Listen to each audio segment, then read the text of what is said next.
নমস্কাৰ এই মুহূৰ্তত আহি পৰিছে সন্ধিয়াৰ কেইবাটাও গুৰুত্বপূৰ্ণ খবৰ। আজি 7 মে অসমৰ লগতে ভাৰতবৰ্ষৰ বিভিন্ন প্ৰান্তৰ পৰা সন্ধিয়াৰ কেইবাটাও খবৰ একেলগে যুগুতোৱা হৈছে। এই মুহূৰ্তত জনাই আছো সন্ধিয়াৰ গুৰুত্বপূৰ্ণ খবৰ।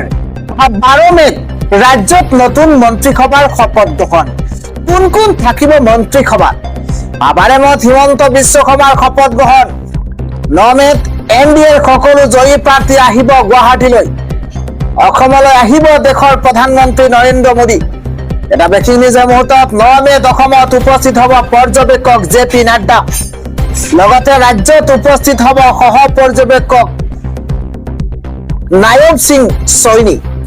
10 মেত অনুষ্ঠিত হ'ব বিজেপিৰ বিধায়িনী দলৰ বৈঠক। এটা ব্ৰেকিং নিউজৰ মুহূৰ্তত তৃতীয়বাৰৰ বাবে মুখ্যমন্ত্ৰী হিচাপে শপত লবলৈ সাজু হিমন্ত বিশ্ব শৰ্মা। কোন কোন বিধায়কে স্থান পাব হিমন্ত মন্ত্ৰীসভা জনাইছো বিজেপি অগপ বিপিএফৰ কাৰ নাম চৰ্চাত এই মুহূৰ্তত। পলিটিকেল ডাঙৰ খবৰ, কোন কোন নতুন মুখে স্থান পাব হিমন্ত মন্ত্ৰীসভাত? অজন্তা নেওগ, মন্ত্ৰী পীযুষ হাজৰিকা, জয়ন্ত মল্ল বৰুৱা, ৰঞ্জিত কুমাৰ দাস, ৰণোজ পেগু, অশোক সিংহল, বিমল বৰা, বিশ্বজিৎ দৈমাৰী, হিতেন্দ্ৰ নাথ গোস্বামী, পল্লৱ লোচন দাস, প্ৰদ্যুৎ বৰদলৈ, ভূপেন বৰা, তুলিৰাম ৰংহাং, পদ্ম হাজৰিকা, তৰংগ গগৈ, মানৱ ডেকা, অতুল বৰা, শিউলি মহিলাৰী, ভৱেশ কলিতা। 2 এদিনতে স্পষ্ট হ'ব কোন 18 বিধায়কৰ কাৰ ভাগ্য ফুলে। 12 মেত হিমন্ত বিশ্ব শৰ্মাৰ শপত গ্ৰহণ। কাৰ ভাগ্য ফুলিব? 2 এদিনতে স্পষ্ট হ'ব কোন 18 গৰাকী বিধায়কৰ নাম কাৰ ভাগ্য ফুলিব। পৰৱৰ্তী খবৰটো হৈছে প্ৰথমটো নিৰ্বাচনত হিমন্ত বিশ্ব শৰ্মা পৰাজিত হৈছিল। ময়ো প্ৰথমটো নিৰ্বাচনত পৰাস্ত হৈছো, এইদৰে কোনে মন্তব্য কৰিছে জনাইছো। হিমন্ত বিশ্ব শৰ্মাক উভতি ধৰিছে জ্ঞানশ্ৰী বৰাই। প্ৰথমটো নিৰ্বাচনত হিমন্ত বিশ্ব শৰ্মা পৰাজিত হৈছিল। জ্ঞানশ্ৰী বৰাৰ মন্তব্য, ময়ো প্ৰথমটো নিৰ্বাচনত পৰাস্ত হৈছো। হিমন্ত বিশ্ব শৰ্মাই লাভ কৰিছে প্ৰথমবাৰ 29,318টা ভোট। মই লাভ কৰিছো 52,792টা ভোট। মই প্ৰথমটো নিৰ্বাচনৰ তুলনাত হিমন্ত বিশ্ব শৰ্মাতকৈ বেছি ভোট পাইছো। হিমন্ত বিশ্ব শৰ্মাই নিৰ্বাচন খেলিছিল 2 বাৰৰ বিধায়কৰ সৈতে। মই নিৰ্বাচন খেলিছো 7 বাৰ শাসন কৰা এটা পৰিয়ালৰ সৈতে। জ্ঞানশ্ৰী বৰাই মন্তব্য কৰিছে, মই আপোচবিহীনভাৱে বিৰোধী শক্তিৰ প্ৰাৰ্থী হিচাপে নিৰ্বাচন খেলিছিলো। আমাৰ ভুল হ'ব পাৰে, কিন্তু প্ৰতিটো ভুলৰ পৰা শিকিম। সামাজিক মাধ্যমত এইদৰে বিশেষ লাইভত এইদৰে মন্তব্য কৰিছে জ্ঞানশ্ৰী বৰাই। আগবাঢ়িছো পৰৱৰ্তী খবৰ। বিজেপিক ভোট নিদিয়া মিয়া অঞ্চলত অহা 5 বছৰ কোনো উন্নয়ন নহয়। এটা পলিটিকেল ব্ৰেকিং মুহূৰ্তত বিজেপিক ভোট নিদিয়া মিয়া এলেকাত উন্নয়ন নহয়। মিয়া এলেকাত নাপাব চৰকাৰী আঁচনিও। এটা ব্ৰেকিং নিউজ এই মুহূৰ্তত জনাইছো, ভোট অনুসৰিহে উন্নয়ন কৰা হ'ব। হিমন্ত বিশ্ব শৰ্মা মুখ্যমন্ত্ৰী হ'ব বুলি জানিও ভোট দিয়া নাছিল মিয়াই। ভোট নিদিয়া মিয়া এলেকাত নহয় উন্নয়ন। ৰাষ্ট্ৰবাদী মুছলমানৰহে উন্নয়ন হ'ব এইবাৰ। ডাঙৰ খবৰ এই মুহূৰ্তত। বিজেপি বিধায়ক কমলাক্ষ পুৰকায়স্থই ডাঙৰ মন্তব্য কৰিছে। তেওঁ কৈছে ভোট অনুসৰিহে উন্নয়ন হ'ব এইবাৰ। মিয়া এলেকাত নাপাব চৰকাৰী আঁচনি। আগবাঢ়িছো পৰৱৰ্তী খবৰ। মোৰ বিৰুদ্ধে কংগ্ৰেছত গভীৰ ষড়যন্ত্ৰ চলিছিল। মোক উজনি অসমত আঁতৰাই গৌৰৱ গগৈয়ে কি কৰিলে? আজি উজনি অসমৰ মানুহে তেওঁক আঁতৰালে। আজি কাৰ কাৰণে উজনি অসমৰ ভোট বেংক ক্ষতি হল? কংগ্ৰেছৰ বিৰুদ্ধে এইদৰে মহাবিস্ফোৰণ ঘটাইছে ৰেজাউল কৰিম চৰকাৰে। গৌৰৱ গগৈক তোলা ধুনা আজি ৰেজাউল কৰিম চৰকাৰৰ পৰাজয়ৰ পাছত প্ৰথমটো প্ৰতিক্ৰিয়া। ব্ৰেকিং নিউজৰ মুহূৰ্তত পৰাজয়ৰ কথা স্বীকাৰ কৰিছে ৰেজাউল কৰিম চৰকাৰে। ৰেজাউল কৰিম চৰকাৰে কৈছে, মোক আঁতৰাই গৌৰৱ গগৈয়ে উজনিত কি কৰিলে? উজনিৰ ৰাইজে আজি তেওঁক আঁতৰাইছে। ষড়যন্ত্ৰৰ বাবে পৰাস্ত হোৱাৰ কথা উল্লেখ কৰিছে। ৰকিবুল হুছেইন, আব্দুল খালেক, দেৱব্ৰত শইকীয়াই গভীৰ ষড়যন্ত্ৰ কৰিছিল। কংগ্ৰেছত মোক যোগ নিদিবলৈ বহু ষড়যন্ত্ৰ কৰিছিল। মই কংগ্ৰেছ দলত থাকিলে উজনিত ভোট নাপাম বুলি কৈছিল। মই শিৱসাগৰক ধুবুৰী বনাম বুলি কোৱা নাছিলো। বেলেগক দোষাৰোপ কৰাতকৈ নিজৰ ভুল শুধৰাওক কংগ্ৰেছে। কিন্তু উজনি অসমত কংগ্ৰেছ ধ্বংস হল। 13 দিনৰ ভিতৰতে 88,000 ভোট লাভ কৰিছো। আমাৰ কিছু ভুল হোৱাৰ বাবে পৰাস্ত হবলগীয়া হল। কংগ্ৰেছৰ বিৰুদ্ধে এইদৰে আক্ৰমণাত্মক ৰূপত ৰেজাউল কৰিম চৰকাৰ। পৰৱৰ্তী খবৰ জনাইছো, মুখ্যমন্ত্ৰীৰ সৈতে মোৰ সম্পৰ্ক ভাল, কিন্তু মোক মোৰ আত্মাটো বিজেপিলৈ নিব নোৱাৰে। ব্ৰেকিং নিউজ মুহূৰ্তত জনাইছো, মোৰ মৃতদেহটোৱে বিজেপিলৈ নিব পাৰিব।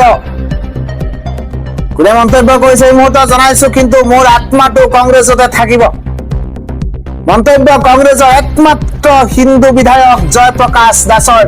ডাঙৰ খবৰ এই মুহূৰ্তত জনাইছো, মই কংগ্ৰেছ এৰি বিজেপিলৈ নাযাওঁ। মই কংগ্ৰেছ এৰি বিজেপিলৈ নাযাওঁ। মুখ্যমন্ত্ৰী হিমন্ত বিশ্ব শৰ্মাৰ সৈতে মোৰ সম্পৰ্ক আছে, সম্পৰ্ক ভাল, কিন্তু সম্পৰ্ক ভাল হলেও মই বিজেপিলৈ নাযাওঁ। মই দুবাৰ হাৰিছিলো, কিন্তু এইবাৰ মোক নাওবৈচাৰ ৰাইজে হিয়া উজাৰি মৰম দিলে। বিধায়কেই হিন্দু মুছলমান বুলি কথা নাই। 126 জন বিধায়কৰ মাজৰ এজন বিধায়ক। ধৰ্মটো জন্মতহে আহে, মৃত্যুত গুচি যায়। মই একেবাৰে সাধাৰণ মানুহ, মই ৰাইজৰ বিশ্বাস ভঙা একো কামেই নকৰো। মোক লৈ গৌৰৱ কৰিব পাৰিব, মন্তব্য কৰিছে নাওবৈচাৰ বিধায়ক জয়প্ৰকাশ দাসে। পৰৱৰ্তী খবৰটো হৈছে, প্ৰথমে 118 জন বিধায়কৰ চহীলৈ আহক আৰু তাৰ পাছতে শপত গ্ৰহণ। চৰকাৰ গঠনৰ দাবীৰে দ্বিতীয়বাৰৰ বাবে ৰাজ্যপালক সাক্ষাৎ কৰিছে টিভিকেৰ মুৰব্বী বিজয় থালাপতি। কিন্তু শপত গ্ৰহণৰ পূৰ্বে 118 জন বিধায়কৰ চহী আনিবলৈ কৈ ৰাজ্যপালে পুনৰ ঘূৰাই পঠিয়ালে বিজয় থালাপতিক। তামিলনাডুত চৰকাৰ গঠন কৰিবলৈ লাগে 118খন আসন, কিন্তু বিজয় থালাপতিৰ টিভিকেৰ দলে লাভ কৰিছে 108খন আসন। কিন্তু চৰকাৰ গঠন কৰিবলৈ প্ৰয়োজন আৰু 10খন আসনৰ। আগবাঢ়িছো পৰৱৰ্তী খবৰ, অগ্নিঘৰ বা পৰিস্থিতিৰ মাজতে পশ্চিমবংগত ভয়ংকৰ বিস্ফোৰণ। এটা ব্ৰেকিং নিউজ এই মুহূৰ্তত জনাইছো, অগ্নিঘৰ বা পৰিস্থিতিৰ মাজতে পশ্চিমবংগত বোমা বিস্ফোৰণৰ ঘটনা সংঘটিত হৈছে। বিজেপি কৰ্মীলৈ লক্ষ্য কৰি পেট্ৰল বোমা নিক্ষেপ। এই মুহূৰ্তত ডাঙৰ খবৰ এই মুহূৰ্তত জনাইছো, ভয়ংকৰ বিস্ফোৰণত গুৰুতৰভাৱে আহত হৈছে 5 বিজেপি কৰ্মী। পশ্চিমবংগৰ পানীহাটিত এই ভয়ংকৰ দুৰ্ঘটনা সংঘটিত হৈছে। আৰজিকৰ কাণ্ডৰ ভুক্তভোগীৰ ঘৰৰ সন্মুখতে বিস্ফোৰণ সংঘটিত হৈছে। ডাঙৰ খবৰ, পানীহাটি সমষ্টিৰ বিজয়ী আছিল ভুক্তভোগীৰ মাতৃ। অগ্নিঘৰ বা পৰিস্থিতিৰ মাজতে পশ্চিমবংগত ভয়ংকৰ বিস্ফোৰণ। পৰৱৰ্তী খবৰটো হৈছে, মৃতদেহৰ শিৰত সেন্দুৰ দিলে হ'বলগীয়া স্বামীয়ে। কেদাৰনাথলৈ গৈ মৃত্যু সাবটি লৈছে পাপৰি ডেকাই। এটা দুখবৰ এই মুহূৰ্তত জনাইছো, ৰাজ্য জোকাৰি যোৱা এটা দুখবৰ।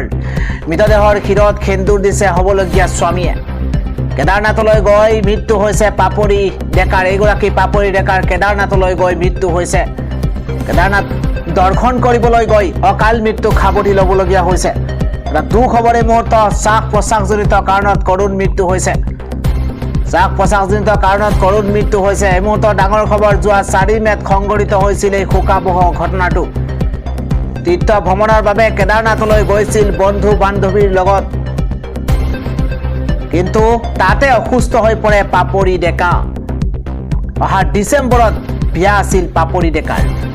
গুৱাহাটীৰ জ্যোতিপ্ৰসাদ দত্তৰ সৈতে আছিল বিবাহ,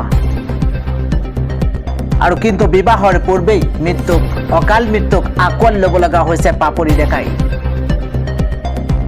মৃতদেহ ঘৰলৈ অনাৰ লগে লগে শোকাকুল পৰিৱেশৰ সৃষ্টি হৈছে। এই মুহূৰ্তত ডাঙৰ খবৰ, পাপৰিৰ নিথৰ দেহ আগত ৰাখি শিৰত সেন্দুৰ দিছে জ্যোতিয়ে। সামাজিক ৰীতি নীতিৰে সেন্দুৰ দিছে জ্যোতিপ্ৰসাদ দত্তই। মৰিগাঁৱৰ দলংঘাটৰ ঘৰ আছিল পাপৰি ডেকাৰ। কেদাৰনাথলৈ গৈ মৃত্যুক সাবটি লৈছে পাপৰি ডেকাই। পৰৱৰ্তী খবৰটো হৈছে, কিছুমান কথা ক'লে শাসক পক্ষই ৰাং কুকুৰৰ দৰে খেদি আহিব। কিছুমান কথা টুকুৰা টুকুৰকৈ আপোনালোকে গম পায়েই। বিভিন্ন আঁচনিৰ প্ৰলোভন, আঁচনি কাটি দিয়াৰ ভয়, কিছুমান মানুহে ক'ব খোজে ইভিএমৰ কৃপা। কোনখিনি হয় মই নিজেও থিৰাং কৰিব পৰা নাই। কিন্তু মোৰ পৰাজয়ৰ ভোটৰ ব্যৱধান ইমান বেছি হ'ব নালাগিছিল বুলি মোক ভোট দিয়াসকলেও কৈ আছে। মোক ভোট দিয়াসকলেও কৈ আছে, নিদিয়াসকলেও কৈ আছে। কিন্তু মই একো ক'ব নোৱাৰোঁ। ৰাইজৰ যিটো আদেশ জনাদেশ মানি লৈছোঁ। এইদৰে নিৰ্বাচনৰ পৰাজয়ৰ সন্দৰ্ভত প্ৰতিক্ৰিয়া প্ৰকাশ কৰিছে দেৱব্ৰত শইকীয়াই। এটা খবৰ হৈছে APCCৰ সম্পাদক তথা জ্যেষ্ঠ মুখপাত্ৰ মনোৰঞ্জন বুঢ়াগোহাঁইৰ পদত্যাগ। এটা বিগ ব্ৰেকিং ডাঙৰ খবৰ এই মুহূৰ্তত জনাইছোঁ। APCCৰ সম্পাদক তথা জ্যেষ্ঠ মুখপাত্ৰ মনোৰঞ্জন বুঢ়াগোহাঁইয়ে পদত্যাগ কৰিছে। দলৰ প্ৰাথমিক সদস্যৰ পৰাও পদত্যাগ কৰিছে মনোৰঞ্জন বৰগোহাঁইয়ে। দলৰ প্ৰাথমিক সদস্যৰ পৰাও পদত্যাগ মনোৰঞ্জন বৰগোহাঁইৰ। এটা ব্ৰেকিং নিউজ। নিৰ্বাচনত শোচনীয় পৰাজয়ৰ পাছতে কংগ্ৰেছত পুনৰ খহনীয়া। দলটোৰ জ্যেষ্ঠ মুখপাত্ৰৰ পদো এৰিছে মনোৰঞ্জন বুঢ়াগোহাঁইয়ে। ক্ষমা কৰিব, মনোৰঞ্জন বৰগোহাঁইয়ে দলটোৰ জ্যেষ্ঠ মুখপাত্ৰ আছিল। তাৰপিছত মনোৰঞ্জন বৰগোহাঁইয়ে পদ এৰিছে।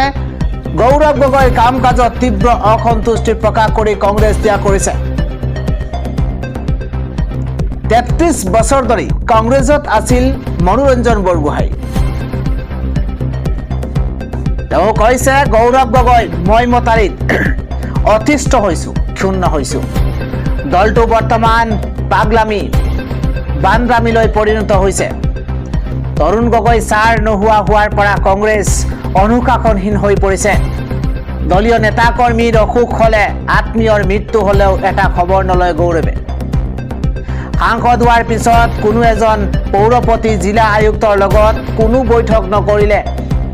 যোৰহাটত বিভিন্ন অনুষ্ঠান প্ৰতিষ্ঠানে মাতিলেও এদিনো ক'তো নগ'ল। গৌৰৱ গগৈক তেল মাৰি থকা সকলেহে টিকট পায়। গৌৰৱ গগৈক তেল মাৰি থকা সকলেহে টিকট পায় বুলি মন্তব্য। কংগ্ৰেছত যোগ্যজনৰ স্থান নাই। তৈল মৰ্দন তুষ্টিকৰণেই যোগ্যতা। জিতেন্দ্ৰ সিঙৰ দৰে মূৰ্খ ফটুৱা তত্ত্বাৱধায়ক দেখা নাই। APCCৰ সম্পাদক তথা জ্যেষ্ঠ মুখপাত্ৰ মনোৰঞ্জন বৰগোহাঁইয়ে পদত্যাগ কৰি এই মন্তব্য কৰিছে। পৰৱৰ্তী খবৰ। শুভেন্দু অধিকাৰীৰ ব্যক্তিগত সহায়ক চন্দ্ৰনাথক হত্যা কৰা 3জনক আটক কৰা হৈছে। বৰ্তমানেও পলাতক ঘটনাৰ মূল মাষ্টাৰমাইণ্ড। কিদৰে ৰচিছিল ব্লুপ্ৰিণ্ট? এটা এটাকৈ আৰক্ষীৰ জালত শুভেন্দু অধিকাৰীৰ APৰ হত্যাকাৰী। দেশ জোকাৰি যে এটা খবৰ জনোৱাৰ চেষ্টা কৰিছোঁ। সময় বাগৰাৰ লগে লগে অধিক অগ্নিগৰ্ভা হৈ পৰিছে পশ্চিমবংগ। এটা এটাকৈ আৰক্ষীৰ জালত পৰিছে পশ্চিমবংগৰ নৃশংস কাণ্ডৰ খলনায়ক। পশ্চিমবংগৰ আৰক্ষীৰ জালত হত্যাকাৰীৰে জড়িত 3জনক আটক কৰা হৈছে। এটা বিগ ব্ৰেকিং। শূন্য দূৰত্বৰ পৰা গুলীয়াই হত্যা কৰিছিল শুভেন্দু অধিকাৰীৰ পিয়েক। CCTVৰ ফুটেজৰ ভিত্তিত আৰক্ষীৰ তদন্ত অব্যাহত। এটা ব্ৰেকিং নিউজ। বৰ্তমানেও আৰক্ষীৰ জালত পৰা নাই ঘটনাৰ মূল মাষ্টাৰ মাইণ্ড। নৃশংস কাণ্ডৰ লৈ গঠন কৰা হৈছে SIT। সময় বাগৰাৰ লগে লগেই অধিক অগ্নিগৰ্ভা হৈ পৰিছে পশ্চিমবংগ। এটা এটাকৈ আৰক্ষীৰ জালত পৰিছে পশ্চিমবংগৰ নৃশংস কাণ্ডৰ খলনায়ক। পৰৱৰ্তী খবৰটো হৈছে আজি সমাপ্ত হ'ল মুখ্যমন্ত্ৰী হিচাপে মমতা বেনাৰ্জীৰ কাৰ্যকাল। কিন্তু পদত্যাগ কৰা নাই মমতা বেনাৰ্জীয়ে। মই কিয় পদত্যাগ কৰিম? আমি নিৰ্বাচনত পৰাস্ত হোৱা নাছিলোঁ। ভোট লুট আৰু ষড়যন্ত্ৰৰে পৰাস্ত কৰা হৈছে। প্ৰয়োজনত আদালতৰ কাষ চাপিম বুলি মন্তব্য মমতা বেনাৰ্জীৰ। মমতা বেনাৰ্জীয়ে পদত্যাগ নকৰি মুখ্যমন্ত্ৰীৰ কাৰ্যালয় দখল কৰি থাকিলে ৰাজ্যপালে আৰক্ষীৰ দ্বাৰা উচ্ছেদ চলোৱাৰ সম্ভাৱনা। পৰৱৰ্তী হৈছে খাদ্য ডিঙিত লাগি আজি এক ভয়ংকৰ ঘটনা সংঘটিত হৈছে। 4 বছৰীয়া সাকিব আলম নামৰ এগৰাকী কণমানিৰ কৰুণ মৃত্যু। দুখবৰে মুহূৰ্তত খাদ্য ডিঙিত লাগি শ্ৰেণীকোঠাতেই ঢলি পৰিছে 4 বছৰীয়া সাকিব আলম। এটা দুখবৰ কাটিগড়াৰ হলি ফ্লাৱাৰ স্কুলত অতি মৰ্মান্তিক ঘটনা সংঘটিত হৈছে। নিজ কাটিগড়া 2য় খণ্ড নিবাসী হাৰিছ উদ্দিনৰ একমাত্ৰ পুত্ৰ সাকিব আলম। ডিঙিত লাগি ধৰিছিল খাদ্য, বহু সময় ধৰি ছটফটাই আছিল কণমানিটিয়ে। শিশুটিৰ অকাল মৃত্যুক সমগ্ৰ কাটিগড়া জুৰি এক শোকাকুল পৰিৱেশৰ বিৰাজ কৰিছে, শোকৰ চাপ পৰিছে। চিচিটিভিৰ ফুটেজত দেখা গৈছে শিশুটিৰ সেই অন্তিম দৃশ্য। খাদ্য ডিঙিত লাগি শ্ৰেণী কোঠাতেই ঢলি পৰিছে 4 বছৰীয়া সাকিব আলম। শিক্ষকক সহপাঠীয়ে দিয়ে শিশুটিৰ অসুস্থতাৰ খবৰ। ছাত্ৰ ছাত্ৰীৰ কথাত গুৰুত্ব নিদিয়াৰ অভিযোগ শিক্ষয়িত্ৰীৰ বিৰুদ্ধে। শিশুটিক লৈ যোৱা হয় কাটিগড়া চৰকাৰী হস্পিতাললৈ। চিকিৎসালয়ত শিশুটিক মৃত ঘোষণা কৰিছে চিকিৎসকে। সমগ্ৰ ঘটনাক লৈ অঞ্চলজুৰি এতিয়া তীব্ৰ প্ৰতিক্ৰিয়াৰ সৃষ্টি হৈছে। পৰৱৰ্তী খবৰটো হৈছে বাংলাদেশৰ 17 কোটি মুছলমানে সমৰ্থন জনাব মমতা বেনাৰ্জীক। এটা ব্ৰেকিং নিউজ এই মুহূৰ্তত। বাংলাদেশৰ কট্টৰপন্থী নেতাৰ উচতনিমূলক মন্তব্য। বাংলাদেশৰ কট্টৰপন্থী নেতাৰ উচতনিমূলক মন্তব্য। পশ্চিমবংগক স্বাধীন ৰাষ্ট্ৰৰ ঘোষণাৰ দাবী কট্টৰপন্থী নেতা নুৰুল হুদাৰ। মোহাম্মদ নুৰুল হুদাই আহ্বান জনালে মমতা বেনাৰ্জীক। ভাৰতৰ পৰা স্বাধীন ঘোষণা কৰক পশ্চিমবংগক। সাহসী সিদ্ধান্ত লোৱাৰ বাবে মমতা বেনাৰ্জীক আমি সমৰ্থন জনাইছো। দিল্লীৰ বিৰুদ্ধে যুঁজিবলৈ মমতা বেনাৰ্জীক উচতালে কট্টৰপন্থী নেতাজনে। সমগ্ৰ বাংলাদেশ মমতা বেনাৰ্জীৰ পক্ষত থিয় হ'ব। বাংলাদেশৰ 17 কোটি মুছলমানে সমৰ্থন জনাব মমতা বেনাৰ্জীক। পৰৱৰ্তী খবৰ। দিছপুৰৰ বিধায়ক আৱাসত আৰম্ভ হৈছে আৱাস খালী কৰাৰ ব্যস্ততা। টালি টোপোলা বান্ধি দিছপুৰ ত্যাগ কৰিব লাগিব বহু সদ্য প্ৰাক্তন বিধায়কে। নাজিৰাত পৰাজিত বিৰোধী দলপতি দেৱব্ৰত শইকীয়াৰ ঘৰ খালী। দীৰ্ঘকাল দিছপুৰত থাকি বিদায় ল'বলগীয়া হ'ল দেৱব্ৰত শইকীয়া। আৰু বহু পৰাজিত বিধায়কে খালী কৰিব লাগিব বিধায়ক আৱাস। ডাঙৰ খবৰ এই মুহূৰ্তত। নিৰ্বাচিত নতুন বিধায়কৰ বাবেও পৰ্যাপ্ত আৱাস নাথাকিব দিছপুৰত। বিধায়ক আৱাসৰ বহু ঘৰ ভাঙি দিয়াৰ পিছত ভাড়াগড়েই হ'ব শেষ গন্তব্যস্থান, শেষ গতি। ঘৰ ভাড়া ভাট্টা লৈ বহু নতুন বিধায়ক থাকিব লাগিব ভাড়াগড়ত। ইতিমধ্যে টিকট নোপোৱা পলাশবাৰীৰ বিজেপি বিধায়ক হেমাংগ ঠাকুৰীয়াই এৰিছিল দিছপুৰ। দিছপুৰৰ বিধায়ক আৱাসত আৰম্ভ হৈছে এতিয়া আৱাস খালী কৰাৰ ব্যস্ততা। পৰৱৰ্তী খবৰ। বিজেপিৰ তৃতীয় কাৰ্যকালত অধিক সাৱধান হ'ব লাগিব বাংলাদেশী মিয়া। Breaking news. ইতিমধ্যে ভৰি ভাঙি দিলো, এইবাৰ মিয়াৰ কঁকাল ভাঙিম। অসমৰ মন্দিৰ বনাঞ্চল দখল কৰা মিয়াৰ এইবাৰ নিস্তাৰ নাই। লাভ জেহাদ আৰু আন অপৰাধ আৰু অপৰাধ কৰা বাংলাদেশী মিয়া এইবাৰ সাৱধান হ'ব লাগিব। অসমৰ ৰাইজে ইতিমধ্যে বুজি পাইছে এইবাৰ মই কি কৰিম। বেদখল মুক্ত কৰা হ'ব 10 লাখ একৰ ভূমি। ৰাষ্ট্ৰীয় সংবাদ মাধ্যমত এই সংকাৰ মুখ্যমন্ত্ৰী হিমন্ত বিশ্ব শৰ্মাৰ। আগবাঢ়িছো পৰৱৰ্তী খবৰ। এক মুমূৰ্ষু অৱস্থাত ভিক্টৰ দাসক নিশা GMCHত ভৰ্তি কৰোৱা হৈছে। কেইবাজনো আৰক্ষী জোৱানে GMCHলৈ লৈ যায় ভিক্টৰ দাসক। ডাঙৰ খবৰ। ভিক্টৰ দাসৰ ভৰিত আঘাতৰ চিন স্পষ্ট। GMCHৰ নিৰীক্ষণ কক্ষত ৰখা হৈছে ভিক্টৰ দাসক। কিছু দিনৰ পৰা কেন্দ্ৰীয় কাৰাগাৰত আছিল ভিক্টৰ দাস। কাৰাৰুদ্ধ অৱস্থাতে আক্ৰমণৰ বলি হোৱাৰ সন্দেহ। ভিক্টৰ দাসৰ ওচৰলৈ যাবলৈ দিয়া হোৱা নাই কোনো লোকক। মুমূৰ্ষু অৱস্থাত ভিক্টৰ দাসক নিশা GMCHত ভৰ্তি কৰোৱা হৈছে।